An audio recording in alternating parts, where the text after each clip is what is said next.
It's Laura Eubanks of Design for Serenity with your grand reveal in Bird Rock in La Jolla. This project was 4 days, and I had Hannah, Greg, Kevin, Mel, Miguel, and then Omar came in today to help us wrap. And it took all of us, I'll tell you, rolling up our sleeves, but man, what an upgrade.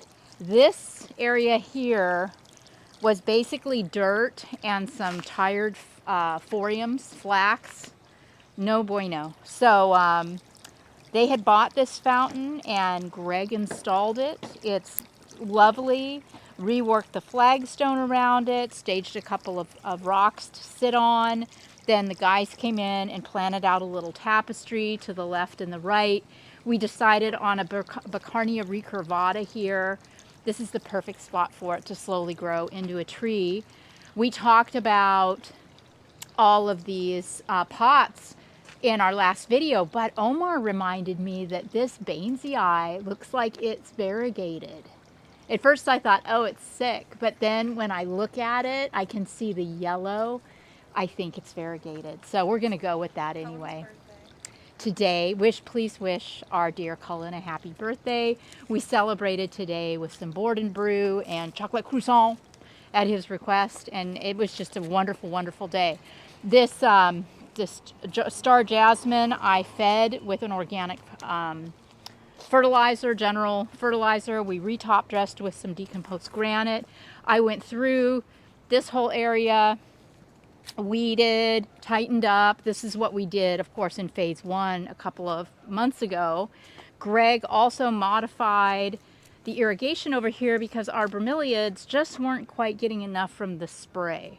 So he installed additional micro sprays so that the broms will get plenty of water in their cute little cups.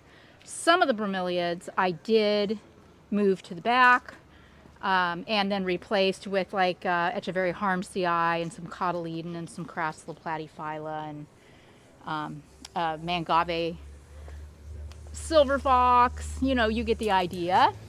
So we'll be coming back every month to do maintenance on this one, so that'll be fantastic. Sharp right. Yeah, let's do a sharp right here.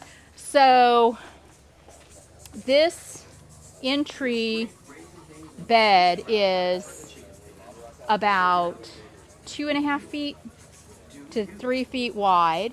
Hey guys, would one of you mind grabbing the hose and just hosing down this dirty spot right here? Okay. But yeah, we came through here and we planted. We left the bird of paradise, you know this, and don't they look nice? I love them with the big aloe vera too. I think the aloe vera came in really clutch until the crassulas and some of the other plants get their legs. But we pulled in some agave tenuata. I mentioned those from around the back. I resized those, and so, you know, we have that continuity running through. We went thick in the back with... Yeah, all of this big river rock was here, and we pulled it all out, added soil. We also reconfigured, capped the irrigation in here and just did subterranean drip. And then Miguel ran micro lines, you know, to support all of the tapestry.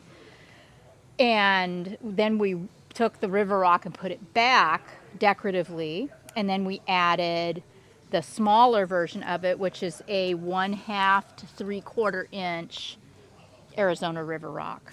Then I came through with some leftovers of the black buttons, and I sprinkled those through here too, just kind of mixing it up.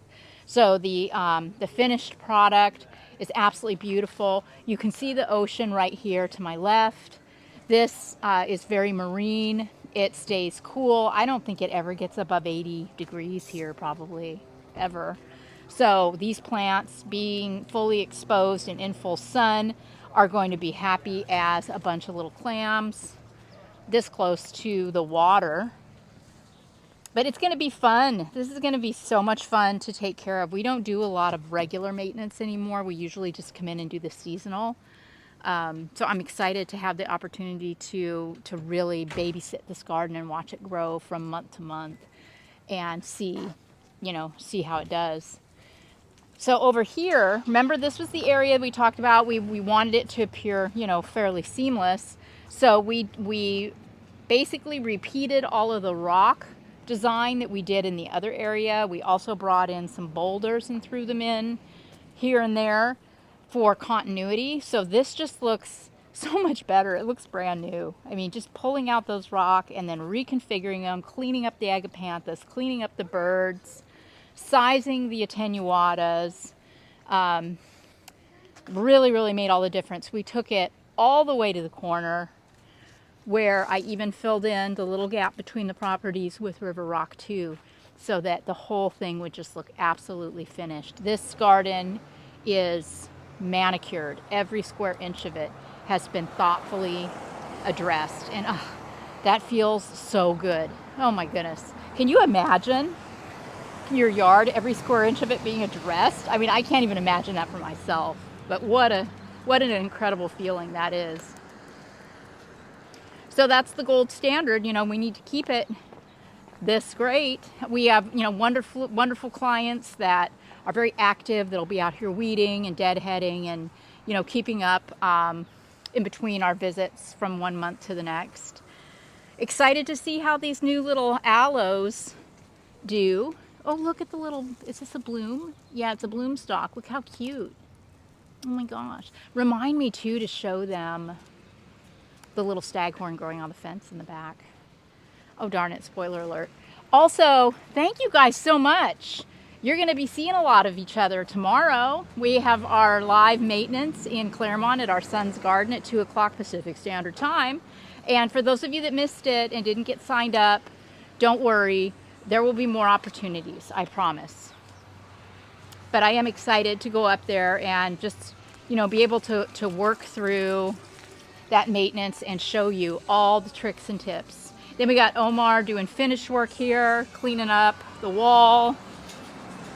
I don't know, did we look at the area over here yet? No. Yeah, we had done this last time. This was part of phase 1. Look at the size of this echeveria. Isn't this insane? It's so stunning. What a beautiful plant it is. And the agapanthus are all thriving. These were all transplants from the front, and they look great.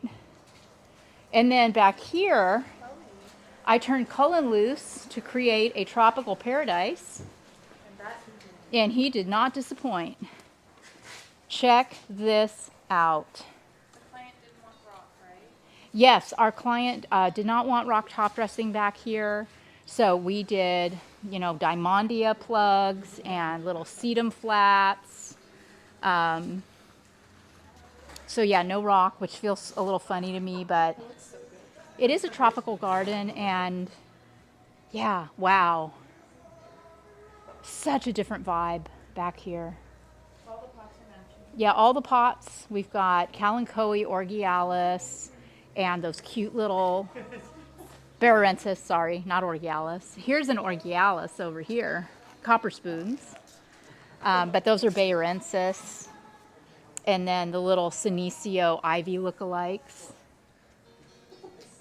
While we're so close, can I show them the staghorn? Oh my gosh, it's so stupid. Cute. Where is it? So it's over here. Oh, you haven't seen it? Hannah hasn't seen it. So I was over here weeding and, you know, tidying up this area. And lo and behold, look at that. Baby staghorn fern.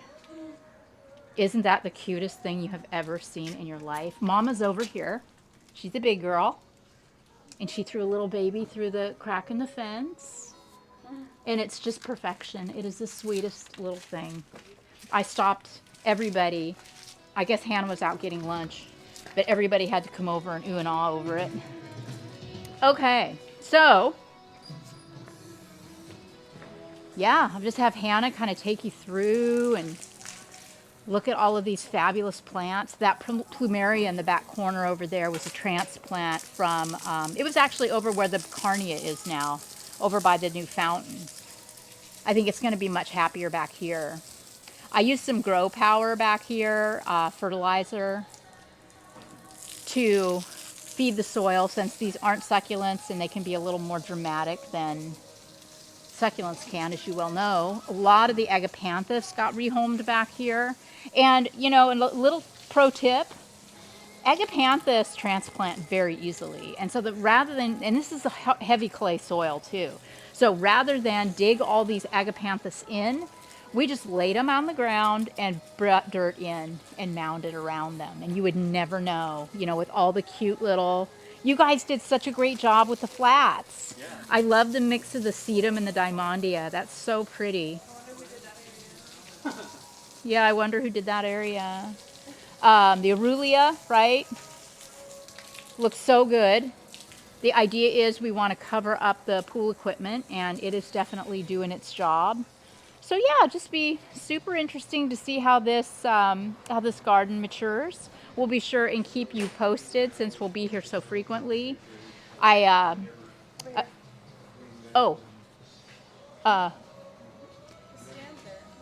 yeah.